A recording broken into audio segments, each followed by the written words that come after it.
আজকে 1 জানুয়ারি ছাত্রদলের নাকি আজকে ছিল প্রতিষ্ঠা বার্ষিকীর ছিল, অনুষ্ঠান ছিল, এখানে আলোচনা সভা ছিল যতটুকু শুনছি।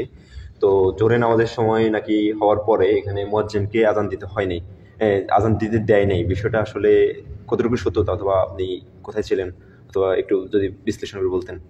আমি যে আমার বাড়িতে আমার বোন মারা গেছে, বোন মারা যাওয়ার পরে আমি ওই যে আমার বোনের ওখানে কাজগুলো সারি আসতে আমার একটু বিলম্ব হয়ে গেছে। নেমেন্টে আমি হঠাৎ করে এসে দেখছি যে আমি ওই তাড়াতাড়ি আমি ওই অটো ভাড়া দেওয়ার জন্য দোকানে গেলাম, দেখি যে ওখানে কামাল কমিশন বলে যে জয়নাল আজান দিতে আসছে। তো আমি তাড়াতাড়ি এসে দেখি যে দরজায় জয়নাল আবদিন আজান দিতেছে। আচ্ছা, জয়নাল আবদিন কে? জয়নাল আবদিন হলে ওইখানে মানে দোকানদার, উনি হচ্ছে মুয়াজ্জিনের অবর্তমানে আজান দেয়, মাঝে মধ্যে আজান দেয়, উনি আজান দেয়। আমাদের সেক্রেটারি সাহেব ওনাকে বলছে যে আচ্ছা, মানে মসজিদ কর্তৃপক্ষ থেকে বলা হয়েছে যে মুয়াজ্জিন না থাকলে আপনি আজান দিবেন। হ্যাঁ, আজান দেওয়ার জন্য বলছে। তো জয়নালকে আমি বলছি না, তো জয়নাল এসে মানে উনি বলছে আজান দিতে আসছে। উনি মাইক অন করার পরে ওনাকে কয়েকজনে বললো যে মাইকে আজান দিয়েন না। তখন উনি বাইরে আজান দিতেছে, আমি এসে বললাম যে আপনি বাইরে আজান দিতেছেন কেন? বলে যে নিষেধ করেছে। কেন নিষেধ করবে? মসজিদে আজান দেবে, আবার নিষেধ করবে কেন?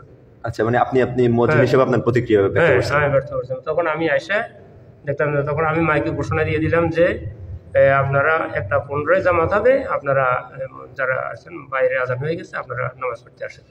এই কথাটা বলা হয়েছে আর কি। আচ্ছা স্যার, যদি মসজিদের ইয়াটাও যদি বলতেন, এটা তো কেন্দ্রীয় ঈদগাহ মসজিদ না? জি, কেন্দ্রীয় ঈদগাহ মসজিদ। কেন্দ্রীয় ঈদগাহ মসজিদ।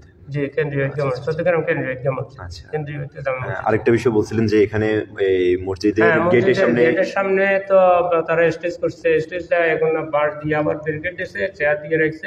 আমাদের অনেকে মসজিদের সদস্যরা অনেকে নামাজ পড়তে আসতে পারে নাই। মানে যারা নিয়মিত নামাজ পড়ে তারাও আসতে পারে, অনেকে আসতে পারে নাই, চেয়ার দিয়ে মানে করে রাখছে।